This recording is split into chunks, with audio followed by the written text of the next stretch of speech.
అందరికీ నమస్కారం అండి. సుందర నాగభద్ర ఛానల్కు సుస్వాగతం. ప్రకృతి ఆహారమే ఔషధం.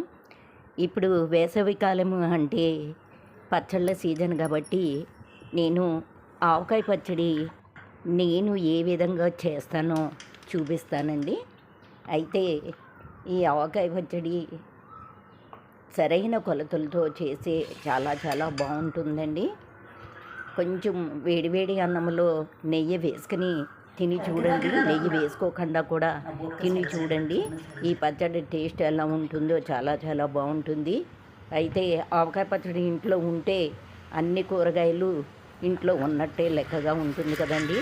ముందుగా ఉప్పు, ఆవాలు 4-5 రోజులు బాగా ఎండల్లో పెట్టి మిక్సీ పట్టేసుకుని మెత్తని జల్లెడతో జల్లించి పెట్టేసుకుని ఉంచుకోండి.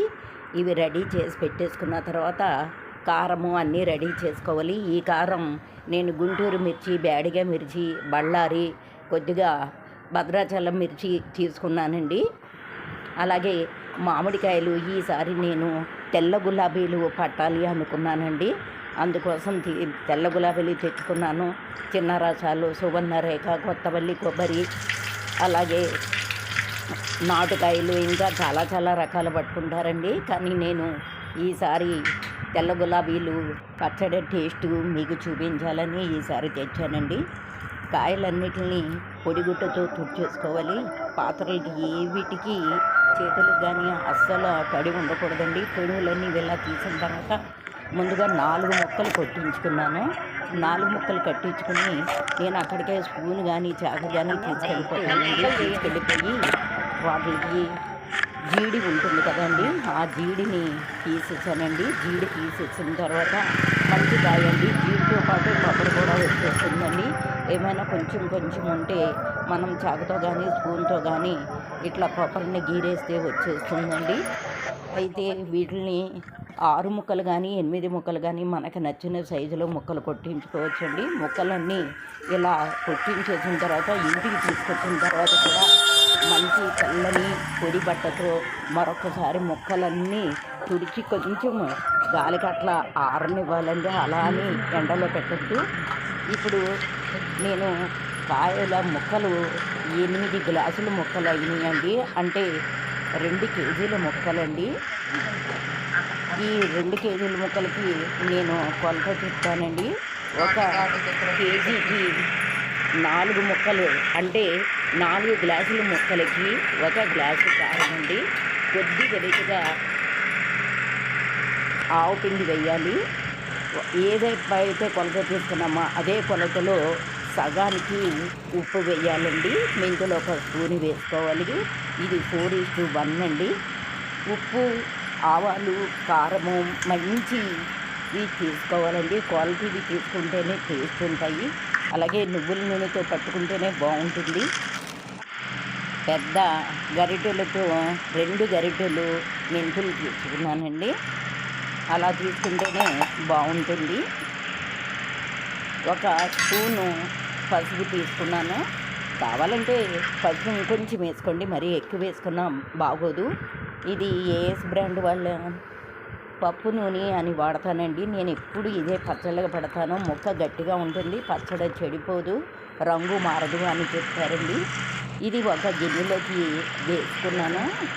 కొంచెమే కదా అని నేను పెద్ద జాడీల్లో పట్టట్లేదండి. అన్నీ మా ఇంట్లో పెద్ద జాడీలు ఉన్నాయి. నూనె అంతా వేసుకొని ఈ ముక్కలు వేసుకొని కొద్దిగా పసుపు వేసుకొని కలుపుకొని ముక్కలు అనేటిది బాగా పడుతుంది. మనం మసాలాల్లో కూడా వేసామండి. అలాగే మనం ఏ గిన్నెలో అయితే పట్టాలనుకుంటున్నామో దానిలో కొంచెము నూనెని ఇలా గిన్నంతా అద్దాలండి. ఇలా నూనె పోసి వేస్తే బాగుంటుంది. ఇప్పుడు ఈ ముక్కలన్నిటిని బాగా నూనెలో పొరలించి ఆ పొరలించిన ముక్కలను తీసుకొని మరలా మనం కలిపిన కారం మసాలా ఉంది కదండి, అందులో కూడా ముక్కలన్నీ బాగా పొరలించాలి. ముక్కకంతటికి కారం బాగా అంటుకోవాలండి. ఈ బాగా పొరలించిన తర్వాత ఆ ముక్కలన్నీ తీసి నూనె పోసుకున్న ఈ గిన్నెలో వేసేసేయాలండి. ఇలాగే మనం ఎన్నైతే ముక్కలు కొట్టించుకున్నామో ఆ ముక్కలన్నిటినీ ముందుగా తప్పనిసరిగా నూనెలో బాగా పొరలించాలి. తర్వాత తీసి కారం మసాలాలో బాగా పొరలించాలండి. ఇలా పొరలిస్తేనే ముక్కకి నూనె కారం బాగా అంటుకుని సంవత్సరం అంతా నిల్వ ఉంటుందండి.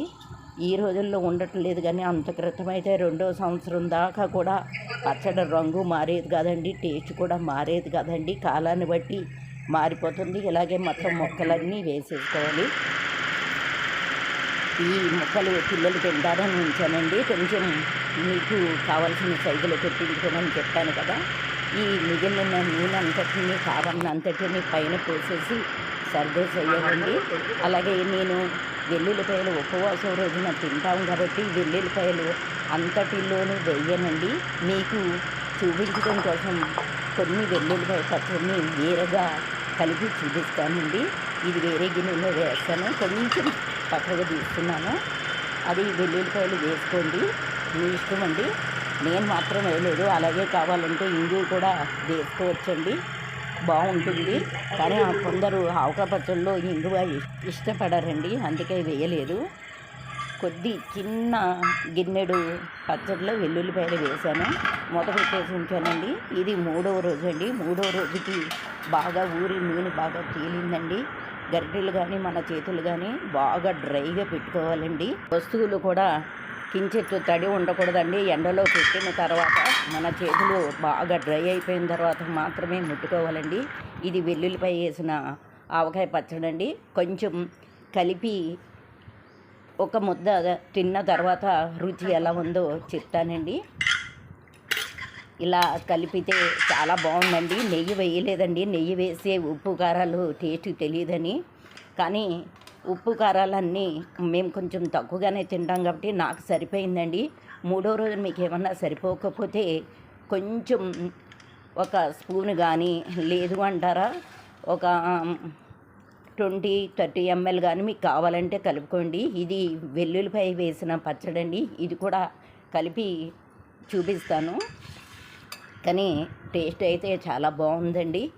ఇదే రేషియోలో మీరు ఒకసారి పెట్టి చూడండి. రాజులకే రారాజైన ఈ పచ్చడి తప్పనిసరిగా అందరికీ షేర్ చేయండి. ఉప్పు కారం ఆవపిండిలో చిన్న చిన్న మార్పులు మీకు కావాల్సినట్టు చేసుకోండి. తప్పనిసరిగా లైక్ చేయండి, సబ్స్క్రైబ్ చేయండి. సర్వే జన సుఖినో భవంతు.